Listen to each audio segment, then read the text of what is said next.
नमस्कार। Unacademy IAS में आप सभी का स्वागत है। और आज के इस सत्र में हम आईआर के एक बहुत ही इंपॉर्टेंट टॉपिक पर डिस्कशन करने वाले हैं और वो टॉपिक है चागोस द्वीप समूह और उसके साथ साथ जो डिएगो गार्सिया है और वहाँ पर जो सैन्य अड्डा है यूके और यूएस का, उसको लेकर के हम लोग डिस्कशन करेंगे। तो आईआर का बहुत ही इंपॉर्टेंट टॉपिक, अगर हम आपके प्री एग्ज़ाम की बात करें, अगर हम आपके मेंस एग्ज़ाम की बात करें, तो उसके लिए टॉपिक बहुत ही इंपॉर्टेंट है। तो आखिर ये टॉपिक चर्चा का विषय क्यों बना? आपने देखा होगा कुछ दिनों पहले एक न्यूज़ आया जिसमें जो ब्रिटिश प्रधानमंत्री हैं उन्होंने जो मॉरिशस के प्रधानमंत्री हैं रवीन रामगुलाम, उनको ये सुनिश्चित करने के लिए कहा है कि जो डिएगो गार्सिया में जो यूके और यूएस का संयुक्त सैन्य अड्डा है उसकी सुरक्षा के उचित जो प्रबंध है वो किए जाएं। तो आपको ध्यान में रखना है, इस कारण से जो चागोस द्वीप समूह है या फिर जो डिएगो गार्सिया का मुद्दा एक बार फिर से सामने आया है। इसके आप देखोगे इससे पहले 2024 में लास्ट में आप देखोगे कि इसको लेकर के एक बहुत ही इंपॉर्टेंट न्यूज़ सामने आया था कि यूके अब मान गया है कि जो चागोस द्वीप समूह है या फिर जो डिएगो गार्सिया है उसे वो क्या करेगा, मॉरिशस को सौंप देगा। तो इस पूरे मुद्दे को हम लोग समझने का प्रयास करते हैं। एग्जाम पॉइंट ऑफ व्यू से ये क्यों इंपॉर्टेंट है, इसको भी आपको साथ ही साथ रिवाइज करते चलना है। तो यहाँ पर जैसा कि मैंने कहा कि जो चागोस आइलैंड हैं उसके बारे में आपको जानकारी होनी चाहिए, क्योंकि मॉरिशस और यूके के बीच में चागोस आइलैंड को लेकर के काफ़ी जो रिश्ते थे वो खराब हो चुके थे, क्योंकि मॉरिशस लगातार इस मुद्दे को उठा रहा था कि जो चागोस आइलैंड है वो किसका है, मॉरिशस का है, और यूके ने जबरदस्ती क्या कर रखा है, उस पर अपना कब्जा कर रखा है, जिससे कि उसे छोड़ देना चाहिए।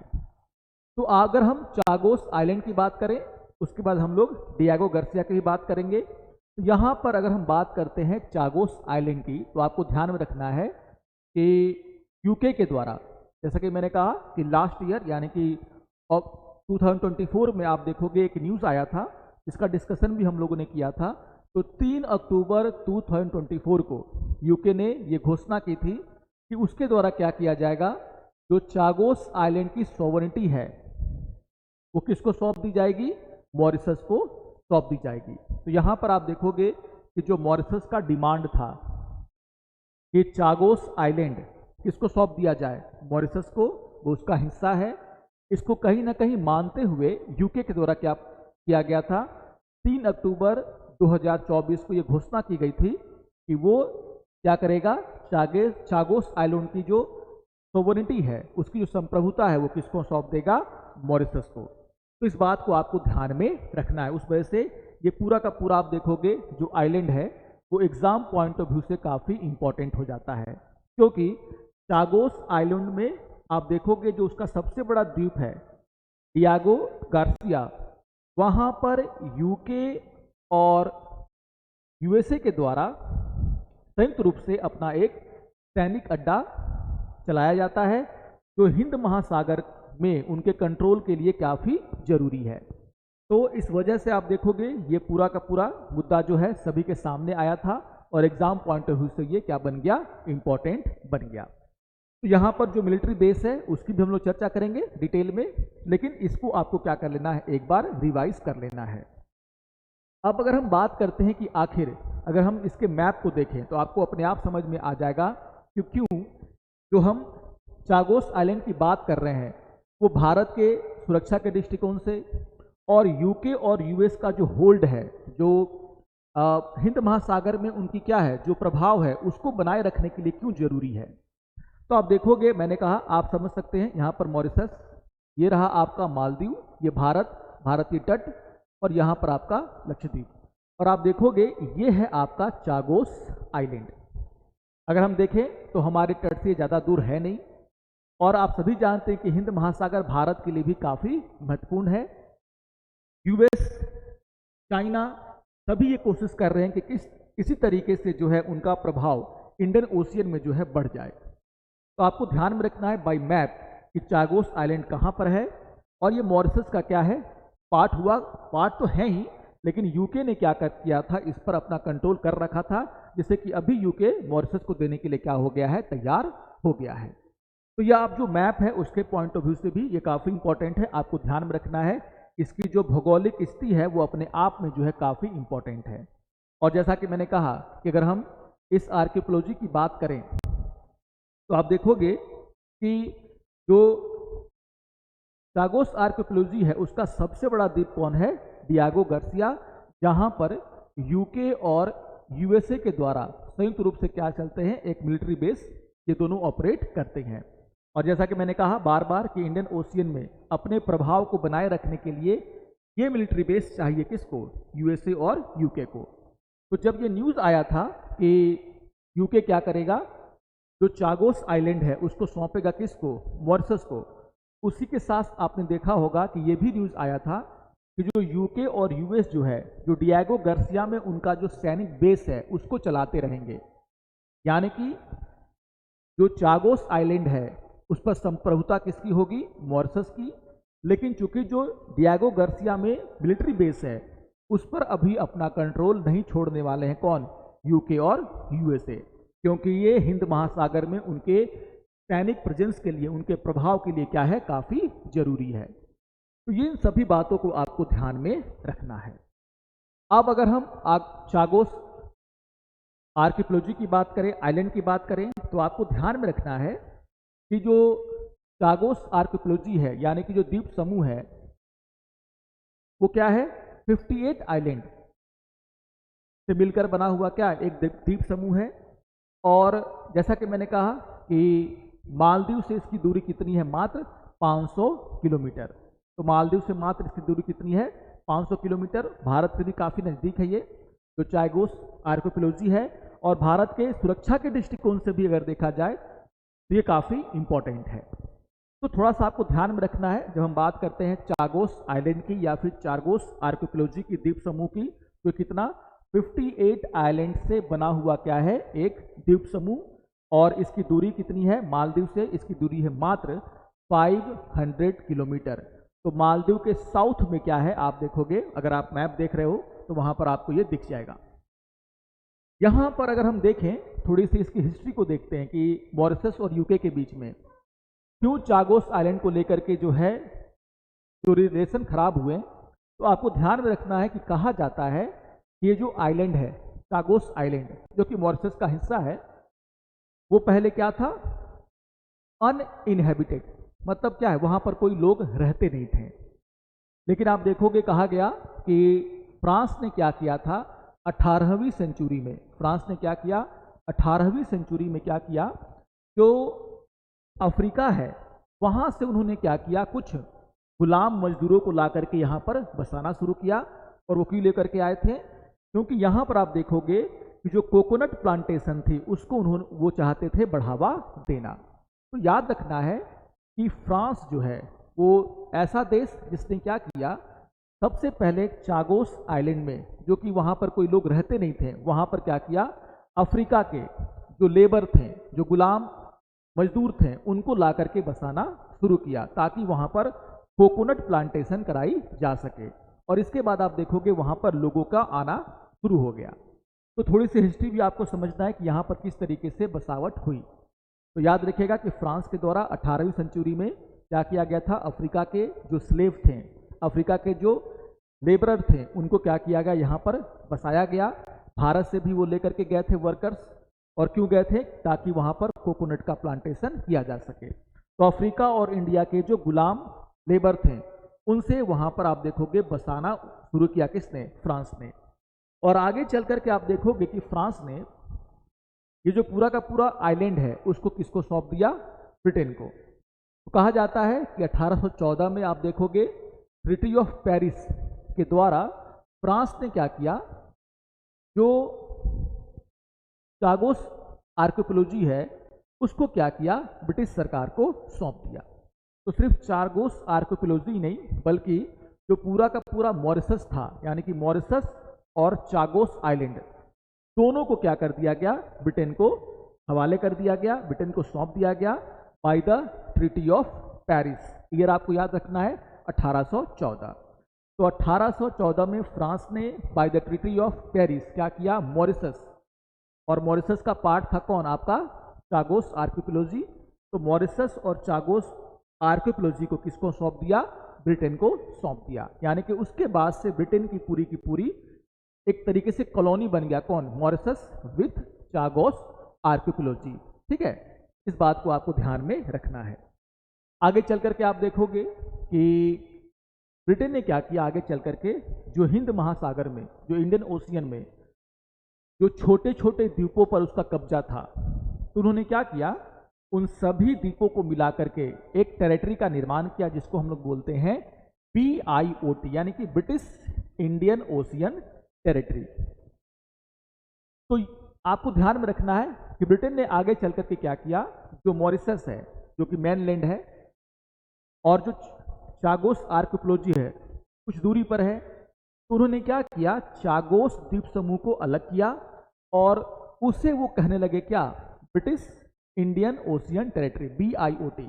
चागोस के साथ साथ और भी जो छोटे छोटे द्वीप इंडियन ओशियन में थे वो भी इसमें क्या थे, शामिल थे। तो याद रखिएगा कि ब्रिटेन ने 1965 में क्या किया, जो चागोस आइलैंड है उसको मॉरिशस से अलग किया और उसको वो कहने लगा क्या, ब्रिटिश इंडियन ओशियन टेरिटरी। ठीक है, और यहां पर आप देखोगे कि इसके एवज में यूके की गवर्नमेंट ने क्या किया था, मॉरिशस को 3 मिलियन पाउंड भी हैंडओवर किए थे, उनको पैसा दिया था। तो ये सारा का सारा आपको ध्यान में रखना है कि कब जो है चागोस आर्कियोलॉजी को जो है मॉरिशस से अलग किया गया, तो कब किया गया, 1965 में। और आगे चल करके आपको ध्यान में रखना है कि 1968 में मॉरिशस की क्या हो जाती है, आज़ादी।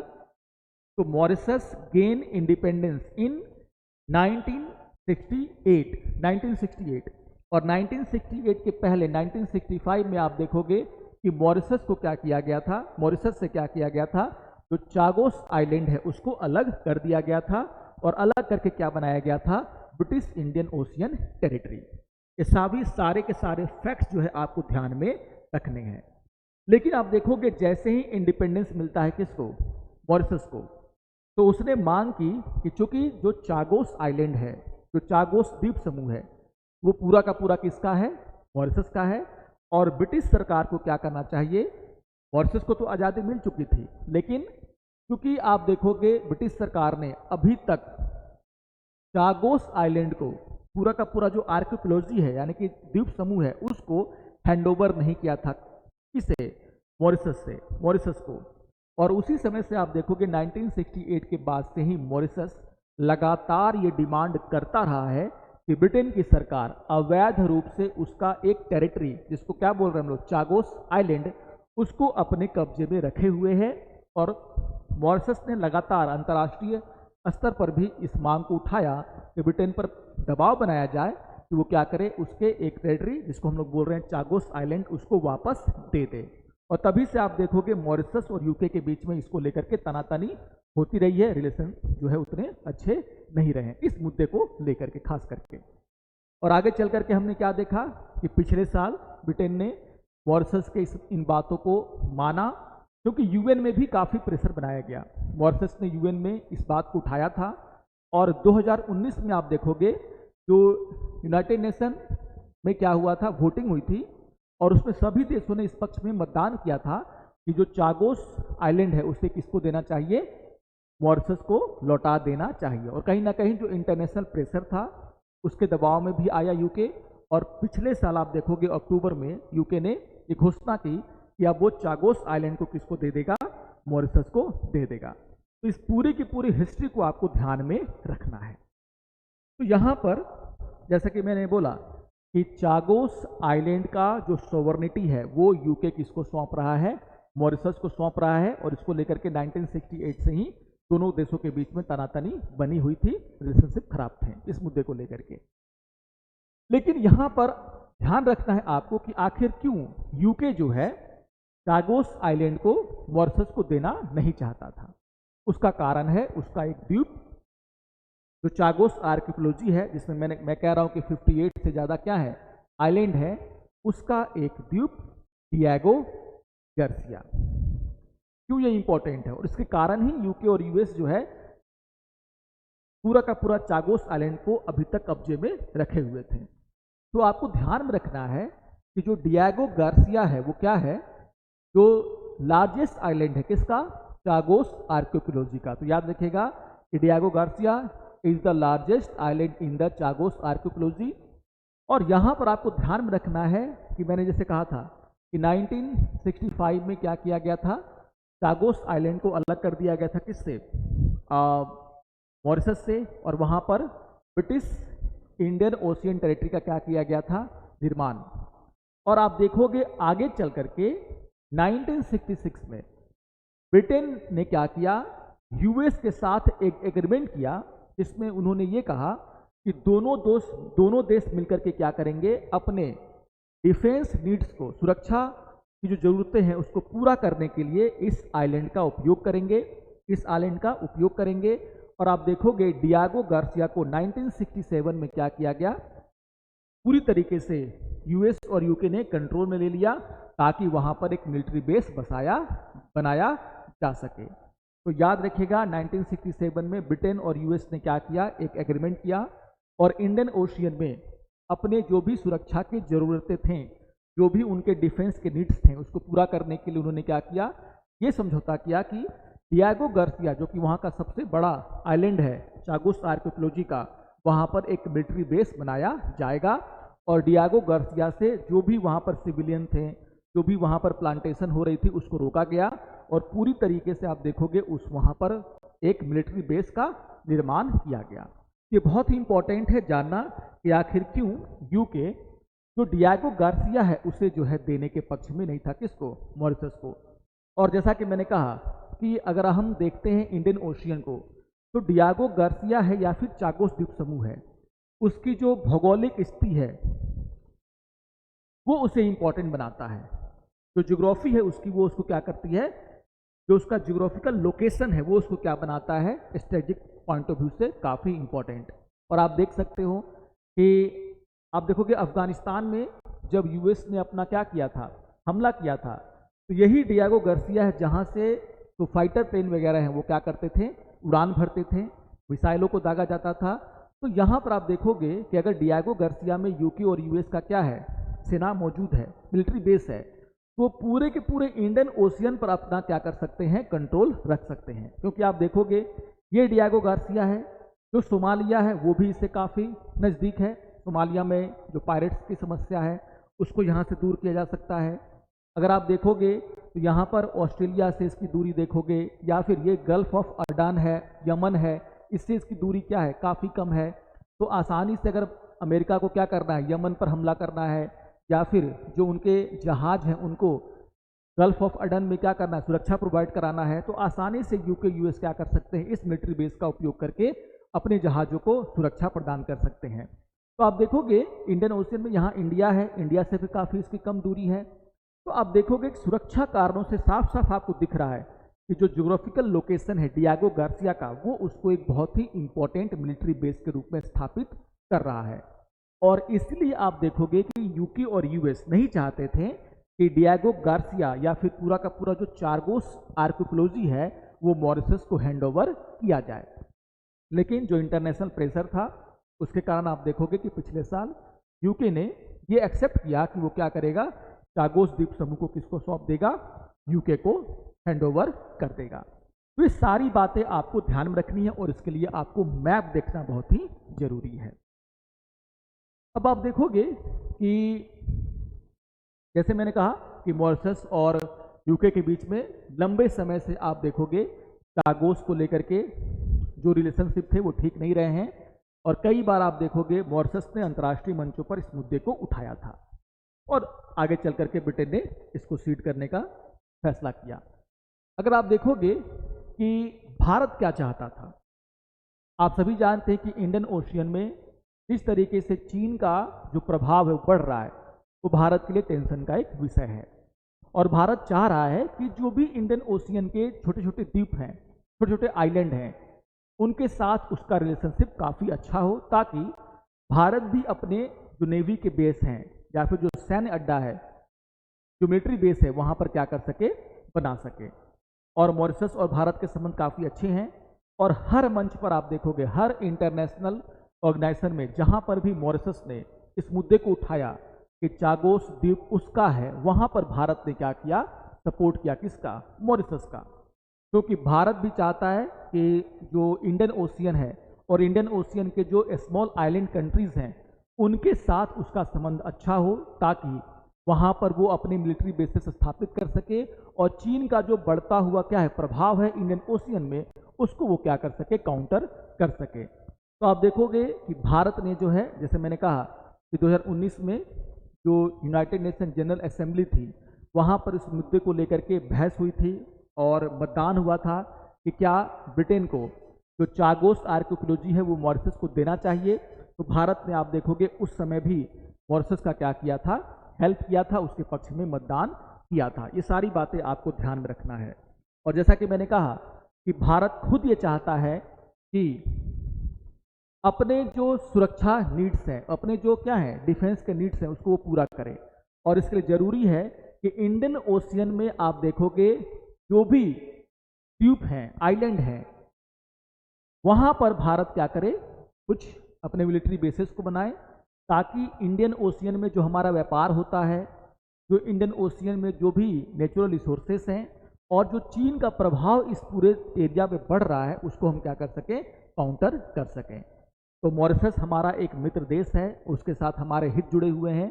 और आप देखोगे कि ये है अगलेगा आइलैंड, है ना, आप देखोगे मेडागास्कर है, एजम्पसन आइलैंड है, मालदीव है, सेशल्स है या फिर मॉरिशस है। ये सभी जो छोटे छोटे आइलैंड हैं वो हमारे लिए क्या रखते हैं, बहुत ही इंपॉर्टेंस। तो आप देखोगे हर मंच पर भारत ने क्या किया है, मॉरिशस का इन मामलों को लेकर के मदद किया है। तो आप समझ सकते हैं आसानी से बाई मैप कि आखिर मॉरिशस का साथ देकर के भारत क्या चाहता था। तो भारत चाहता है कि मॉरिशस अपने कुछ आइलैंड भारत को दे, जहां पर वो मिलिट्री बेसिस बना सके और वहां से वो क्या करे, जितना भी आप देखोगे भारत के जो सुरक्षा नीड्स हैं, डिफेंस नीड्स हैं, उसको वो पूरा कर सके और चाइना के प्रभाव को भी कम कर सके। और ये जो पॉइंट मैंने आपको दिए हैं, यहाँ पर आप देखोगे भारत सरकार ऑलरेडी भारत क्या कर रहा है, कुछ ना कुछ अपने मिलिट्री बेसिस बना रहा है। जैसे आपने देखा होगा कि एक न्यूज़ आया लास्ट ईयर कि जो अगलेगा आइलैंड है ना, आप देखो ये मॉरिशस, ये रहा अगलेगा आइलैंड, वहाँ पर भारत ने एक एयर स्ट्रिप को क्या किया, डेवलप किया है, जहाँ पर हमारे फाइटर प्लेन वगैरह उतर सकते हैं।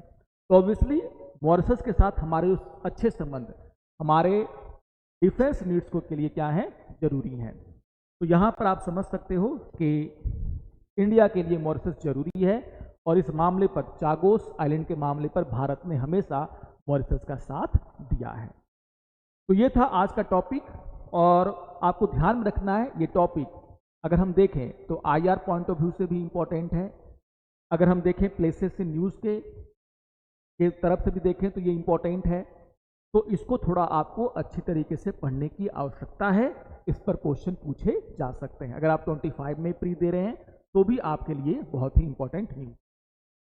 तो आशा करता हूँ कि आप सभी को आज का ये डिस्कशन पसंद आया होगा, समझ में आया होगा। अगर आपको ये अच्छा लगे तो ज़रूर आप इसको लाइक करेंगे, अपने कमेंट हमें देंगे। तो मिलते हैं अगले सत्र में कुछ और इम्पोर्टेंट टॉपिक पर डिस्कशन के साथ। तब तक के लिए नमस्कार और धन्यवाद।